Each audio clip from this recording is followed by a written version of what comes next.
আসসালামু আলাইকুম বন্ধুরা। আজ আমি আমার গরুগুলোকে গোসল করাচ্ছি। অনেকেই ভাবে গরু পালন খামারের কাজ, কৃষিকাজ নাকি ছোট লোকের কাজ। কিন্তু আমি সব সময় একটা কথা মনে রাখি, ইসলামে পরিশ্রম আর হালাল রুজির সম্মান অন্য সব কিছুর থেকে বড়। আমাদের নবী মোহাম্মদ নিজেও ছোটবেলায় ছাগল ভেড়া চড়াতেন, তিনি কৃষিকাজকে সম্মান করতেন। তিনি বলেছেন যে ব্যক্তি তার নিজের হাতে রুজি উপার্জন করে সে আল্লাহর কাছে প্রিয়।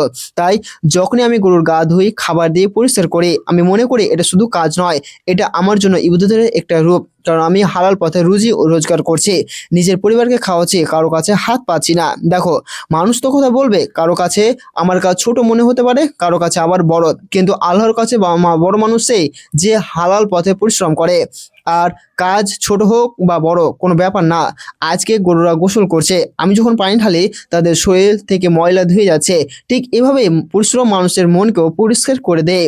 গরুগুলো যখন ঠান্ডা পানি পেয়ে শান্ত হয়, আমার মনেও একটা শান্তি নেমে আসে। কারণ আমি জানি আমার দায়িত্বের প্রাণীগুলোকে আমি যত্ন নিচ্ছি, এটা আল্লাহর কাছে সবের কাজ। আমাদের ইসলাম কৃষিকাজকে বরকতময় কাজ বলে। রাসূল বলেছেন যে মানুষ, পশু পাখি যে কেউ কৃষকের উৎপাদিত ফলে উপকার পায়, কৃষক তার জন্য সব পায়। আজ আমি যদি গরুকে গোসল করাই, ভালো খাবার দিই, পরিষ্কার করি, এটা শুধু কাজ না, এটা দয়া, এটা আমানত রক্ষা, এটাই ইসলামের শিক্ষা। অনেকে আমাকে বলে এগুলো করে কি হবে, কিন্তু আমি জানি রিজিক আল্লাহর হাতে, তিনি যাকে চান, যেটা চান, যেভাবে চান দিয়ে থাকেন।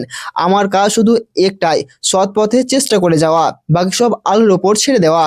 আজকে আমার গরুগুলোকে গোসল করাতে করাতে আমি বারবার একটা কথা ভাবছি, এই প্রাণীগুলোর মধ্যে আল্লাহ বরকত রেখে দেন। এরা আমার রুজি, আমার দায়িত্ব, আমার আমানত। যত বেশি মমতা দিয়ে যত্ন নেব, আল্লাহ তত বেশি বরকত দিবেন। মানুষের কথা আমাকে থামাতে পারবে না, কারণ আমি জানি আমি যে পথে হাঁটছি এটা আমার নবীর রাস্তা, হালাল রুজির, পরিশ্রমের এবং আত্মসম্মানের পথ। আজকে যারা দেখছেন তাদের উদ্দেশ্য শুধু একটা কথা বলি, কাজ ছোট হয়ে যায় মানুষের চোখে, কিন্তু আল্লাহর কাছে কোনো পরিশ্রমই ছোট না। তুমি যা ভালোবাসো, যা হালাল, যা পরিশ্রমের, যা তোমাকে শান্তি দেয়, সেটাই তোমার জীবনের সঠিক পথ। আমার দোয়া, আল্লাহ যেন আমার এই ছোট কাজ কবুল করেন, আমার পরিবারের রিজিকের বরকত দেন, আর আমাকে এমন শক্তি দেন যাতে আমি সঠিক পথে, হালাল পথে সবসময় থাকতে পারি। আরেকটা কথা আমি নিজের মনকে বারবার মনে করাই, এই গরুগুলো শুধু পশু না, এগুলো আমার আল্লাহর দেয়া নিয়ামত।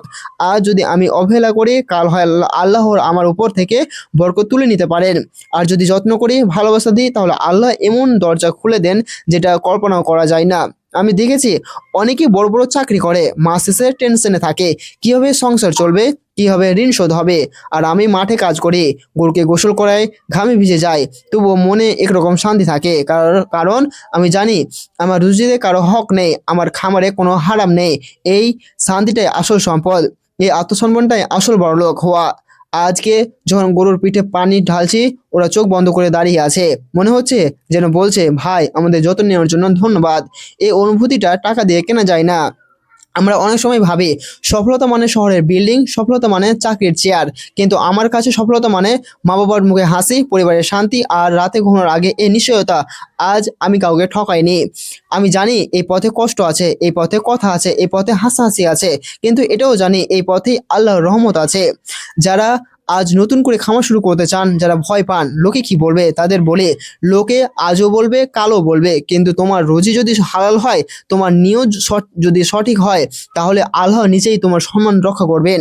আজ আমি ছোট খামারি, হয়তো কাল বড় হব, হয়তো হব না, কিন্তু আমি নিশ্চিত আমি কখনো মাথা নিচু করে কারো কাছে হাত পাতবো না। কারণ আমার রব আমাকে পরিশ্রম করতে শিখিয়েছেন। এই গরুগুলো আমার স্বপ্নের অংশ, আমার ভবিষ্যতের অংশ।